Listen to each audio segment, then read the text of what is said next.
अस्सलाम वालेकुम नाज़रीन। असेंबली इंतखाबात जैसे जैसे नज़दीक होते जा रहे हैं वैसे वैसे शहरों की गर्मी बढ़ती जा रही है। आज हम बोधन शहर के एक ऐसी शख्सियत से इंटरव्यू करने जा रहे हैं जिनके बारे में शायद आप ज़्यादा कुछ जानते नहीं, लेकिन उनका नाम है इमरान। वो है ना अपने सऊदी अरेबिया के ब्रिटिश काउंसिल स्कूल में तकरीबन 6 साल एज ए टीचर सभी बच्चों को तालीम दे चुके हैं। आज हम उनसे रूबरू है। उनका कहना है कि मैं विद डॉक्यूमेंट्स मैं सारी अवाम को बता सकता हूं कि कौन सी रियासत अवाम के लिए क्या काम करे, और जो कुछ लोग गलत अफवाहें उठा रहे हैं वो भी गलत है। क्या सही है क्या गलत है, आइए उनसे ही जानते हैं। न्यूज़ में आपका पहले खैर मकदम है। मैं सबसे पहले आपका मशकूर हूँ, शुक्रगुजार हूँ। एक हक की आवाज़ पहुँचाने का आप काम कर रहे, ये अल्लाह सुब्हान ताला का शुक्र है।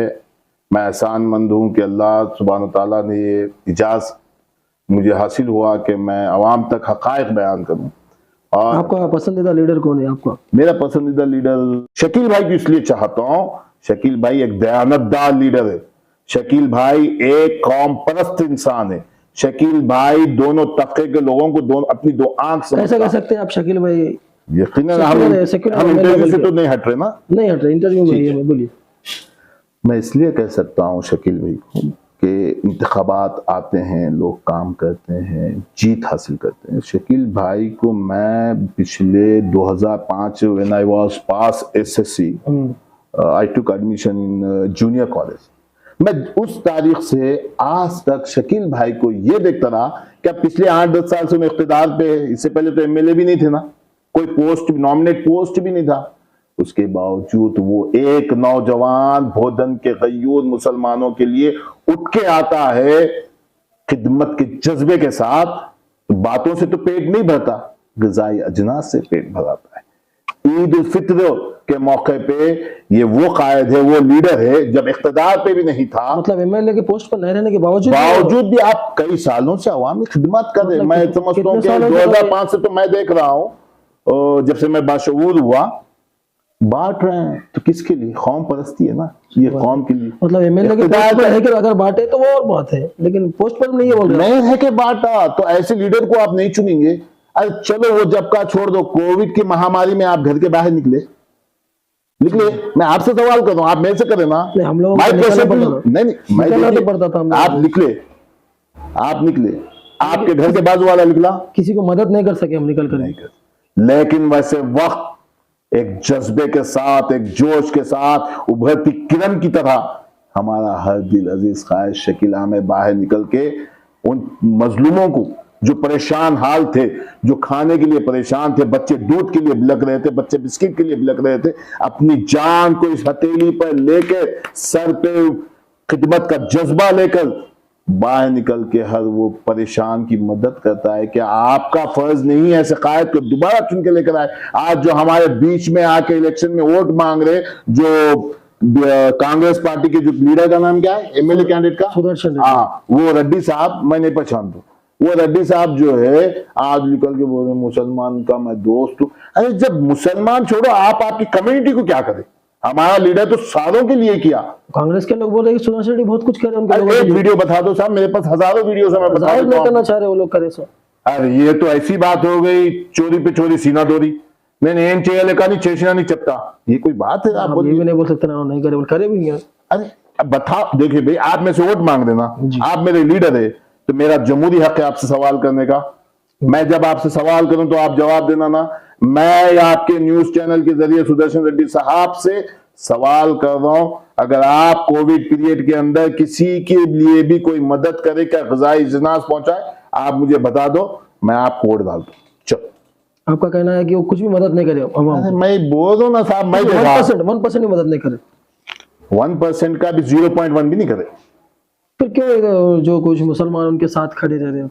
देखिए हर दौर में जो इलेक्शन जमहूरियत है, जमहूरियत में आपको आपका इख्तियार है, मुझे मेरा इख्तियार है। मगर मैं देखिए, मैं उन ठहरने वालों से भी आपके न्यूज चैनल के जरिए इल्तिजा कर रहा हूं, आ जाओ, उस शख्स के साथ आ जाओ जो शख्स आपके लिए ठहरता। अगर आप ऐसी हरकत करोगे तो दोबारा ऐसा लीडर आपको नहीं मिलेगा।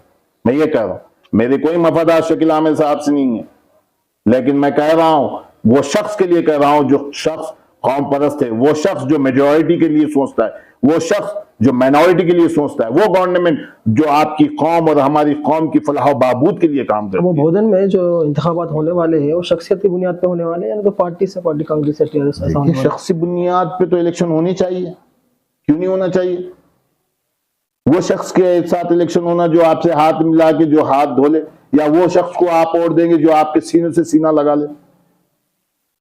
मैं आवाम से भी सवाल कर रहा हूं, आप वो शख्स को वोट देना पसंद करेंगे जो आपसे हाथ मिला के हाथ धो ले, या उस शख्स का आप साथ देंगे जो आपको सीने से सीना लगा ले, आपसे दिल मिला के बात करे? पार्टी को अगर साइड में भी रख दिया तो शख्सियत की बुनियाद पे शकील आमिर अच्छे आदमी बोल के बोल रहे हैं। ये यहाँ पे तो सोने पे सुहागा है ना, पार्टी भी ब्रिलियंट लाजवाब और शख्सियत भी लाजवाब, सोने पे तो सुहागा हुआ जी, है ना। देख, पार्टी की भी कारकर्दगी भी है और हमारे हदील अजीज कायद की भी कारकर्दगी। अरे दुनिया का कोई ऐसा लीडर बता दो जिसकी अहलिया निकल के कोविड जैसे पीरियड में काम करती है, जरूरत क्या है उनके अहलिया को इतना? फिर अरे क्यों नहीं जरूरत है? एक आयशा वेलफेयर ट्रस्ट के जरिए उन गरीबों की आवाम की खिदमत कर। एमएलए तो शकील आमिर है ना, तो उनके अहलिया क्या जरूरत है कि सर आवाम को देखना चाहिए? देखिए, उनके शोहर रुकने असेंबली है जी, उनकी अहलिया आयशा चैरिटेबल ट्रस्ट। मतलब ये ट्रस्ट लगाने की जरूरत क्या, क्यों उनको? क्यों नहीं? मतलब क्या आपको नहीं दिखता भोजन के अंदर गरीब लोग हैं? मतलब क्या आपको नहीं क्यों दिखता ऐसा सोचते हैं कि कि गरीब आवाम का अच्छा करना बोलकर?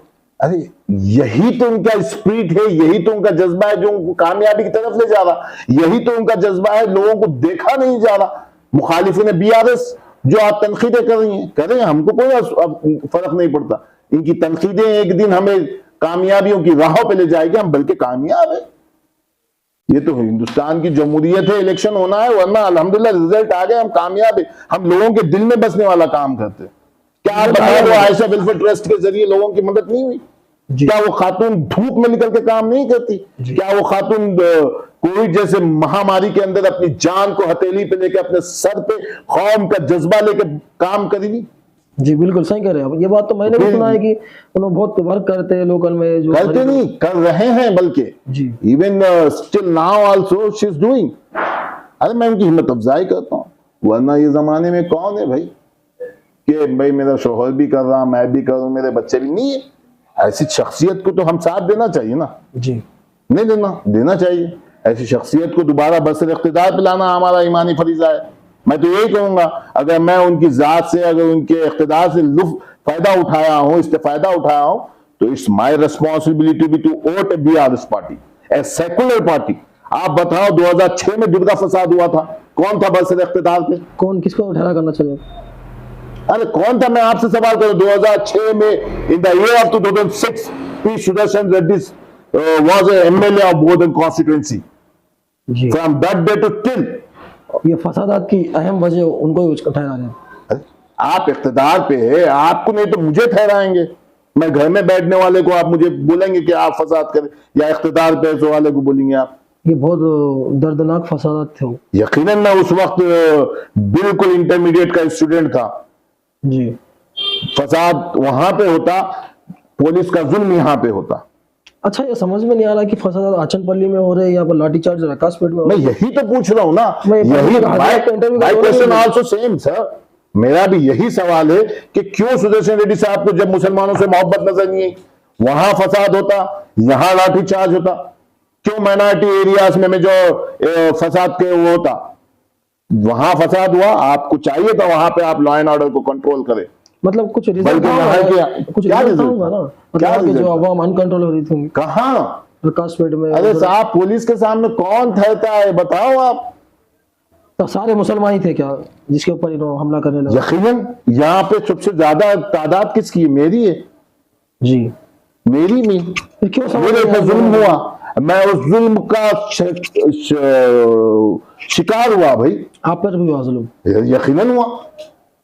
आप पे जुल्म होना, मेरे ऊपर जुल्म होना है, क्योंकि आपकी मेरी निस्बत अशहदु अल्ला इलाहा इल्लल्लाह अशहदु अन्ना मुहम्मद रसूलुल्लाह से। क्या आप ये बात को डिनाई करेंगे? बेशक बेशक, बिल्कुल सही है बात आपकी।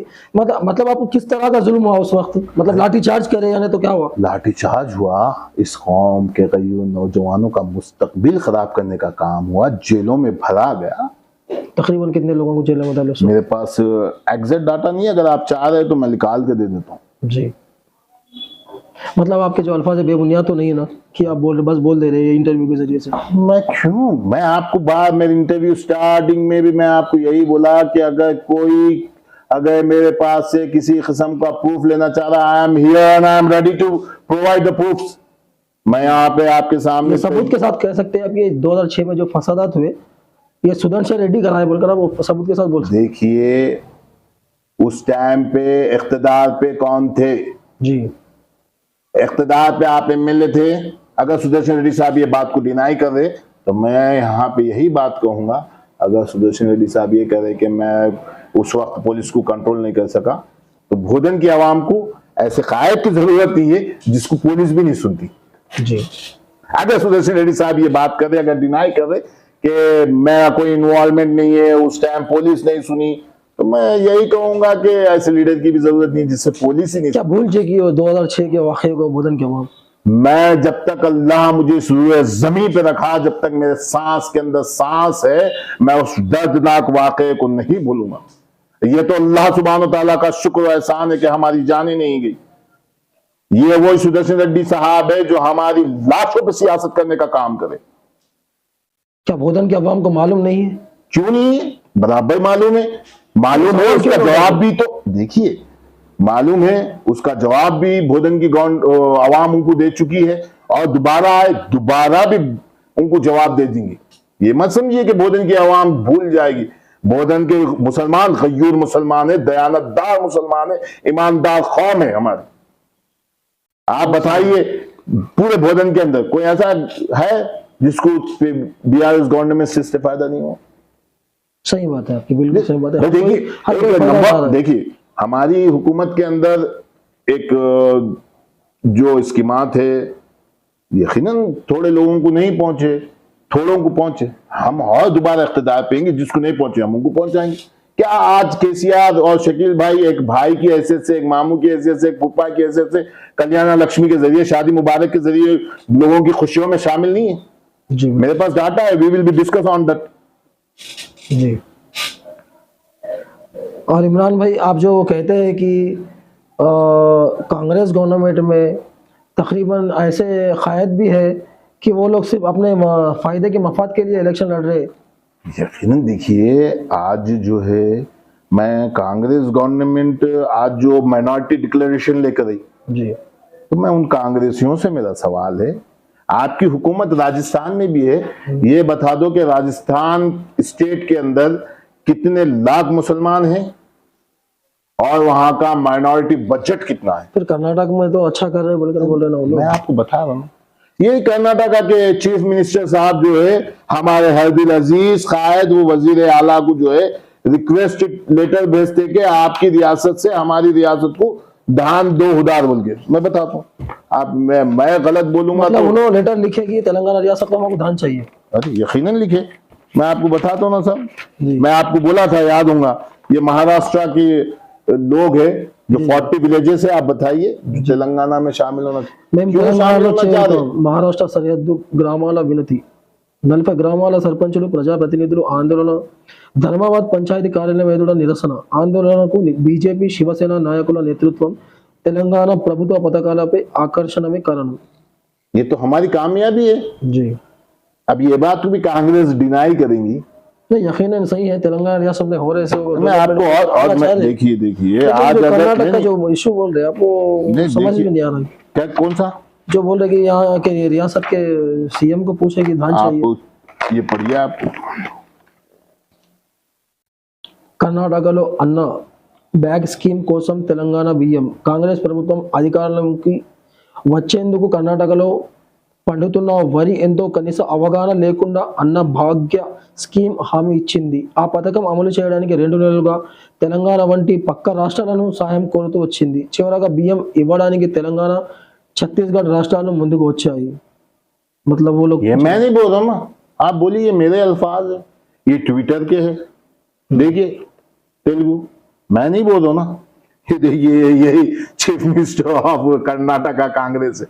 जी, मतलब धान की फसल कम है वहाँ पर। मैं नहीं बोल रहा था। जी। अगर मैं आपसे अगर कुछ चीज पूछ लूं तो ये मेरी तरक्की है ना। फिर आज कांग्रेस क्यों ये अपना सीना ठोक ठोक के करी कि तेलंगाना में तरक्की नहीं है, कुछ किसान दोस्त नहीं है, किसान को ये नहीं मिला। ऋण माफी जो है, क्रॉप लोन्स जो है, कांग्रेस फर्स्ट इंस्टॉलमेंट 17,000 करोड़ दी, सॉरी बीआरएस गवर्नमेंट। कांग्रेस के जो 6 स्कीमा है ना, वो तो अच्छी स्कीमा है ना। कौन से बोलूं? जैसे कि 2 लाख रुपए देंगे किसको? जो घर में बैठेंगे, जो लेडी घर में बैठेंगे मुराद? मतलब जो कुछ भी अब जैसे पेंशन के तौर पे दे रहे थे, इनको ईयरली देंगे 2 लाख रुपए। 2 लाख रुपए जी। क्यों आपकी जब पहले हुकूमत थी क्यों नहीं दिए? आप बताओ, आपकी जहां जहां हिंदुस्तान मुल्क अजीम के अंदर जहां जहां आपकी हुकूमत है वहां क्यों नहीं दे रहे हो? जैसा आप कर्नाटका में बस पास फ्री दे, तुम बोलकर बोले लेडीज को। एक बार ट्रायल कर सकते हो जी। आप निजामाबाद गए तो वहां से आना है तो पैसे देना जी। आप आधार कार्ड यूज कर। सिलेंडर बोल रहे, हाँ? 500 में सिलेंडर दे तुम बोल रहे। कौन देते हो? कांग्रेस की गवर्नमेंट। हाँ, हम कितने में देते बोले? मतलब आप लोग उनका देख के ही कॉपी करे शायद। हुकूमत में कौन है? आप है, मैं हूँ। मतलब मैनिफेस्टो पहले कांग्रेस का है ना। अरे आप मैनिफेस्टो दे देंगे, आप अल्लाह बोले मैं भी अल्लाह बोला तो मैं देख के बोला बोलते आप। नहीं वो ये बात तो और हमारी है, तो वो है। हुकूमत नहीं, देखिए हमारी हुकूमत तो गरीबों की हुकूमत है, हम गरीब है, हम गरीबों की हुकूमत, हम गरीबों का हमदर्द हुकूमत है। केसीआर साहब जी। नंबर 1 सीएम है, हमारे महमूद अली साहब बोलते जी। Number 1 chief minister of Telangana. जी। यकीनन हम नंबर 1 है और आपको मानना चाहिए। अब ये कहना चाह रहे हैं कांग्रेस के मैनिफेस्टो से टीआरएस का मैनिफेस्टो बेहतर है। यकीनन बेहतर है, क्यों नहीं है? केसीआर बंधु है, केसीआर भीमा है, 16,000 रुपये रैतु बंधु है। आप बताओ आज जो दिया कांग्रेस गवर्नमेंट अपनी छाती कूट कूट के बोरी पीट पीट के कि हम ये करेंगे। आपकी राजस्थान में हुकूमत है, वहां के आप काम बताओ। आप हमारे पास सिर्फ और सिर्फ माइनॉरिटीज 50 लाख से जी। 50 लाख माइनॉरिटी से, मगर हमारा बजट कितना है आपको पता है? जी। 2200 करोड़ माइनॉरिटी बजट है तेलंगाना स्टेट का। अभी कांग्रेस गवर्नमेंट भी बीसी डिक्लेरेशन करे ना, माइनॉरिटी डिक्लेरेशन। सॉरी, क्या जरूरत पड़ी जो आपको माइनॉरिटी डिक्लेरेशन करना पड़ा? आप इतने सालों से जब इख्तिदार में है, राजस्थान में आपका माइनॉरिटी डिक्लेरेशन कहाँ है? कर्नाटका का माइनॉरिटी डिक्लेरेशन कहाँ है? मतलब यहाँ करना चाह रहे शायद माइनॉरिटी के कुछ तेलंगाना। ये तो ये बात हुई कि गैरों पे करम अपनों पे सितम। जहां आप इख्तिदार पे है वहां नहीं करेंगे, यहाँ इख्तिदार की लालच पे आके आप यहाँ करेंगे, ये तो गलत बात है ना। मतलब बस आप ये बोलना चाह रहे हैं कि बस आश बताना चाह रहे हो कि वो अमल नहीं करेंगे। अब आप सुने हथेली में जन्नत बधाना, जी। कांग्रेस का काम ही हथेली में जन्नत। आप यहाँ बोले माइनॉरिटी और यूथ को ये काम करते। अब मैं आपको डीके शिव कुमार का एक लेटर बताता हूँ। डीके शिव कुमार जी। जो है एक कंपनी को लेटर लिखते हैं जी। मैं आपको बता दूं, उनका लेटर भी देता हूं। क्या दिए? ये डीके शिव कुमार है, बताइए साहब। DK Shiv Kumar deputy chief minister. जी। हाँ, क्या दिए उन्होंने लेटर? यहाँ पे हैदराबाद में फॉक्सकॉन एक कंपनी, आईटी कंपनी। जी। हमारे इरफान साहब, जी। जी फरमाइए। तेलंगाना के अंदर हैदराबाद में एक फॉक्सकॉन कंपनी है, आईटी कंपनी, जी। जिसके अंदर तेलंगाना और दीगर रियासत के 1 लाख से भी ज्यादा लोग एम्प्लॉयमेंट हासिल कर चुके हैं, रोजगार हासिल कर चुके हैं। वहां पे मोर देन 1 लाख लोग जो है बस रोजगार हासिल कर रहे हैं, जिसका हमारी रियासत के अंदर $5 बिलियन इन्वेस्टमेंट है। तो डीके शिव कुमार जो deputy chief minister of Karnataka है, जी, कंपनी को लेटर लिख के बोलते हैं कि आपकी कंपनी जो है हमारे बैंगलोर में ला लो। आपको मालूम होना चाहिए, आफ्टर बाइफर्केशन ऑफ तेलंगाना और आईटी मिनिस्टर की अच्छी कारकर्दगी की वजह से आज तेलंगाना जो है बैंगलोर को बीट कर दिया आईटी सेक्टर के अंदर। आज तेलंगाना के हर जिले के अंदर आईटी हब है, जिसके अंदर 200-250 से ज्यादा लोग बरसरे रोजगार है। जी। ये तो बहुत हमारे अच्छा काम है तेलंगाना ना। रियासत के अंदर। ये जो आईटी हब है उसके जरिए से तो लाखों लोग अभी तो नौकरी एक जरिया बन गया उनको। यकीनन देखिए, मैं आपको यही बोलूं ना, तेलंगाना के हर जिले के अंदर 250 से ज्यादा एम्प्लॉयज जो है वहां से रोजगार हासिल कर रहे जी, आईटी हब से। तो ये हमारी कामयाबी है ना, ये कामयाबी नहीं है क्या? ये हमारी कामयाबी है और हमको इस पे काम कर रहे हैं हम। यकीनन देखिए, फाइनली आप क्या बोलना चाह रहे हैं बोधन के अवाम को, क्या मैसेज देना चाह रहे हैं? बोधन की आवाम से यही, अभी तो बहुत सारी बातें थी करनी, इंटरव्यू तवील होने की वजह से मुझे रुकना पड़ा, क्योंकि मैं तो आया था यहाँ पे उन लोगों को जवाब देने, एग्रीकल्चर पे, अनएम्प्लॉयमेंट पे, माइनॉरिटीज पे, जो माइनॉरिटी डिक्लेरेशन दी आपकी कर्नाटका पे भी हुकूमत है, वहां पे आपके सिर्फ 5 माइनॉरिटी रेजिडेंशियल स्कूल है। जी। क्यों आप माइनॉरिटी स्कूल नहीं खोलते? हमारी रियासत में 204 है। जब आपको माइनॉरिटी से इतनी मोहब्बत है तो वहां पे भी आपके इख्तिदार है, जी। आप वहां खोलो ना। वो बोलते देखो कुछ नहीं आया तो आंगन टेढ़ा बोलते है ना। जी जी जब उनके इख्तिदार में जब पावर कितना था, आज हम कितना पावर जनरेट कर रहे। मैं आज डेवलपमेंट पे भी बात करने वाला था। जी। आप इंटरव्यू तभी होगा, इधर उधर की बातें होगी तो इंटरव्यू को शॉर्ट करना पड़ रहा। मैं आपको वाटर इश्यूज भी बताता था। इरिगेशन मिनिस्टर हमारे पी सुदर्शन रेड्डी साहब थे, क्या करे उनके दौरे हुकूमत में यही बोधन के अंदर, इन्हीं विलेजेस के अंदर पानी के लिए हमारी माँ और बहनें बिंगे अपने खांधे पे उठा के 2-2 किलोमीटर दूर से पानी कौन से लाते। ईयर की बात कर रहे हैं अभी? जब पी सुदर्शन रेड्डी साहब 2004 से 2014 में बरसर इख्तिदार थे, मैं तब की बात पानी कर की रहा हूं। कमी थी बहुत। यकीनन आप नहीं देखे महलों में पानी के टेम्पो फिरा करते थे। क्या आपको बात दोबारा दिखा शकील साहब इख्तिदार पे आए जब से हर घर नल नल पहुंच गया का मिशन काकतिया तक? अरे हमारे तो इतने काम है, मैं आपको गिनाऊं तो सुबह हो जाए। नीति योजना जो है सेंट्रल गवर्नमेंट की, बीजेपी की ऑर्गेनाइजेशन है। हमारे काम देख के, हमारा वाटर डेवलपमेंट देख के, हम घर घर तक जो है सेफ एंड प्योर वाटर पहुंचा रहे हैं, इसको देख के नीति योजना ऑर्गेनाइजेशन जो है अपनी तजवीज देती है, अपना मशवरा देती है सेंट्रल गवर्नमेंट को कि तेलंगाना को 20 लाख करोड़ रुपए दो बोल के। अच्छा, 20,000 करोड़, सॉरी 20,000 करोड़ दो बोल के बोलती। मैं आज तक 2 रुपए नहीं मिलते हमारी हुकूमत को, फिर भी हम किसानों के साथ ठहरे। सही बात। और मैं अपने आखिरी इंटरव्यू में यही कहूंगा कि हमारा हर दिल अजीज कायद शकील अहमद साहब को भारी अक्सरियत से जिताकर कामयाब बनाए। इंशाअल्लाह आने वाले दिनों में शकील अहमद साहब वजीर बनेंगे, कैबिनेट मिनिस्टर बनेंगे इंशाअल्लाह। अल्लाह से हमारे को उम्मीद है, आप लोगों की दुआएं चाहिए।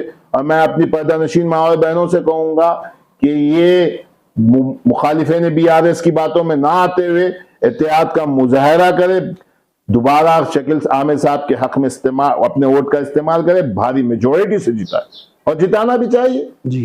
क्यों काम नहीं हुए? कहा थे सुदर्शन रेड्डी साहब जब हमारी जाने जा रही थी, जब हमारे बच्चे बिलक रहे थे, सुदर्शन रेड्डी साहब का कोई नाम ही नहीं था। जी। हमको जिताना चाहिए, ये हमारा फर्ज है। और अगर आपके पास वक्त है तो हम फिर और 1-2-4 दिन में कभी भी इंशाअल्लाह करेंगे, डिस्कस करेंगे इसके ऊपर। बहुत अच्छा लगा आपसे इंटरव्यू कर। ये थे हमारे इमरान साहब, जो कि बहुत ही टैलेंटेड पर्सन है और सब कुछ अपने पेपर्स के जरिए से सबूत की जानिब से बात करते हैं। मैं V1 न्यूज़ रिपोर्टर इरफान।